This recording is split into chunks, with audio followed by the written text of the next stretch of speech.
CEOs is even as an omelet. It's like they had these wonderful omelets where the eggs were just perfect on the outside, and then they threw in all of these vegetables, some of which were great, and some of which were, you know, maybe getting a little on the rotten side. They packaged it up. The outside of the omelet looked terrific, so investors bought in thinking they were buying these AAA rated mortgages, but it turned out there were a few not so good things in there. And what do you know, it's really turned into a collapse of the entire system. I think what Dan is saying about credit cards is absolutely right. Credit cards right now are a huge problem. They are considered the next shoe to drop. In fact, we've seen already that a number of banks have had to take enormous write-downs tied to credit cards. So not just the mortgages now, but credit cards. The one good thing, or the one sort of sliver of hope in this, is that credit cards are not as big a percentage of what the banks have outstanding. So when you look at their mortgage portfolios, they were just enormous. Credit cards, on the other hand, small percentage of that. So the hope is that even if it's going to get really bad, maybe it's just not going to really take the whole system down with it. Ben Bernanke spoke earlier on Capitol Hill this week, and that was something that he brought up. He said that it's critical. We're on the path to recovery right now for this economy, just so long as we don't have another financial meltdown. So I think everyone's keeping their fingers crossed that the credit card issue doesn't turn into one that is bigger than expected. Because there's a lot of actually good news to think about right now. You look at this economy, and I can tell you 6 months ago, I was really nervous. Every day, I'm looking at these pictures, I just saw some other ones of me on CNBC, but every day I host a show on CNBC at 11 a.m. called The Call, and we're going through all these economic numbers that come out in the morning.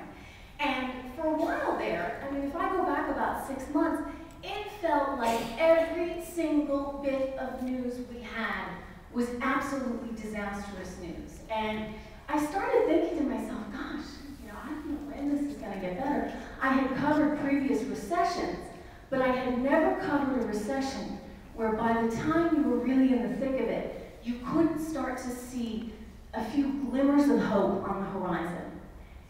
So finally, I think that started to begin to shift. You know, over the last couple of months, 2 or 3 months, we've started to get what you could call green shoots. A lot of economists refer to them as green shoots. Just little bits of good information out there that suggest a recovery is on the way. I'll give you just some examples. Well, first of all, here's a big one. Ben Bernanke, chairman of the Federal Reserve, sounding very optimistic the other day when he spoke before the Joint Economic Committee. This is a tone that we have not heard from the Fed chairman, really, since this crisis began. He's been fairly pessimistic, very realistic. Now he came out and said, we could be nearing bottom. You know, I wonder if it's this wireless mic. And I brought my BlackBerry up here so I can keep an eye on the time. So I'll just ask Dan to keep an eye on the time for me. I've been asked to talk for 45 minutes, which even though I get paid to talk for a living on TV, it's still somewhat daunting. So what I would ask is if some of you could... I don't know. Could be this mic. The battery could be... We're good?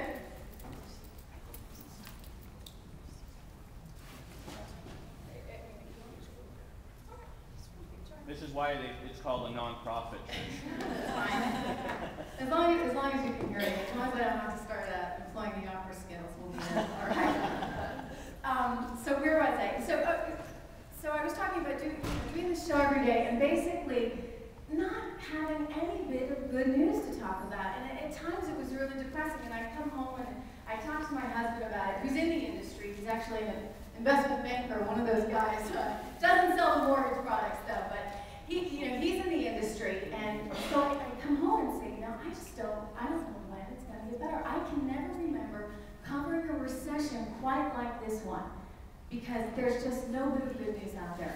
And what I would say is over the last couple of months, we've started to get glimmers of hope. There's still plenty of bad news, but we're starting to get little bits of information that suggest this could be bottoming out. So I think that's something that everyone should take heart in, and certainly something the market has taken heart in. If you look back over the last couple of months, we've seen a huge run-up in the stock market.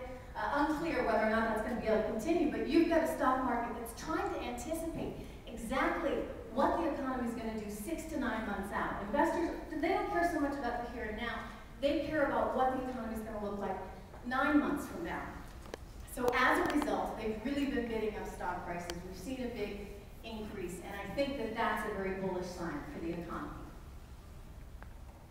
Ben Bernanke, he was talking a little bit about consumer spending. We saw an increase in that. In fact, we got the recent GDP number, gross domestic product, which weighs basically everything in this economy. And it was a miserable number on the surface. It was down more than 6%. But then when you really started peeling back the layers, you saw there was an improvement in consumer spending.